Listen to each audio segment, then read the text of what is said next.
ముఖ్యమంత్రి గారికి చంద్రబాబు నాయుడు గారికి మా రిక్వెస్ట్ ఏంటంటే, అయ్యా మీరున్నప్పుడే ఈ భూసేకరణ చివరి దశ జరిగింది, మీరున్నప్పుడే ఈ మోటార్లన్నీ కూడా మేము పెట్టడం, నీళ్ళు ఇవ్వటం, దానికి మీరు అనుమతి ఇవ్వటం జరిగింది. తర్వాత వచ్చిన ప్రభుత్వం దాన్ని కొనసాగించింది. కాబట్టి ఇప్పుడు మానవతా దృక్పథంతో గతంలో మీరు ఏ రకంగా ఈ ప్రాంత రైతులను ఆదుకున్నారో అదే రకంగా ఇప్పుడు కూడా రాజకీయాలకు అతీతంగా రైతులను దృష్టిలో పెట్టుకొని, ఇది వంశీ అడిగాడనో ఇంకొకళ్ళు అడిగాడనో కాదు, ఈ గ్రామ ప్రజల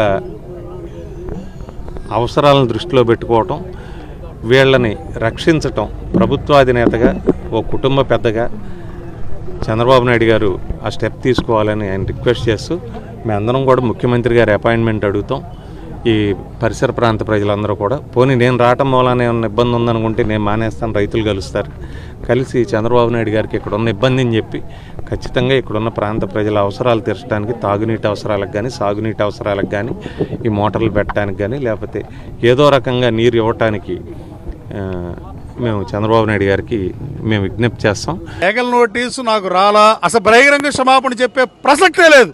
అసలు నేను ఎప్పుడు తప్పు చేయలా, నేను దేనికి తల వంచలో, నేను చందాలు తీసుకుని పోటీ చేయలా, నేను అక్రమ మట్టి దోకలు చేయలా, నేను కొట్టుకొచ్చిన డబ్బులతో పోటీ చేయలా. వైషుడే నేను క్షమాపణ చెప్పాలా? దేనికి చెప్పాలి? గన్నవరం దోచినందుక? దోచినట్టు చెప్పాలి క్షమాపణ.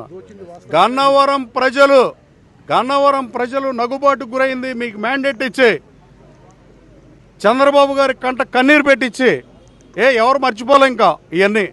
ఈ నియోజకవర్గంలో రాజకీయం ఎలా ఉంటుందో తెలుసు. నేను 9 సంవత్సరాలు అయింది నేను రాజకీయాల్లోకి వచ్చి, అది కూడా నా రాజకీయ జీవితం గన్నవరంతోనే ప్రారంభమైంది. రేపు నవంబర్ 17కి 9 సంవత్సరాలు పూర్తవుద్ది. ఇంకా నాకు కథలు చెప్దాం అనుకుంటే అది అవివేకం. నాకు నోటీస్ అయితే రాలేదు, కానీ నోటీస్ వస్తే ఏమవుతుంది?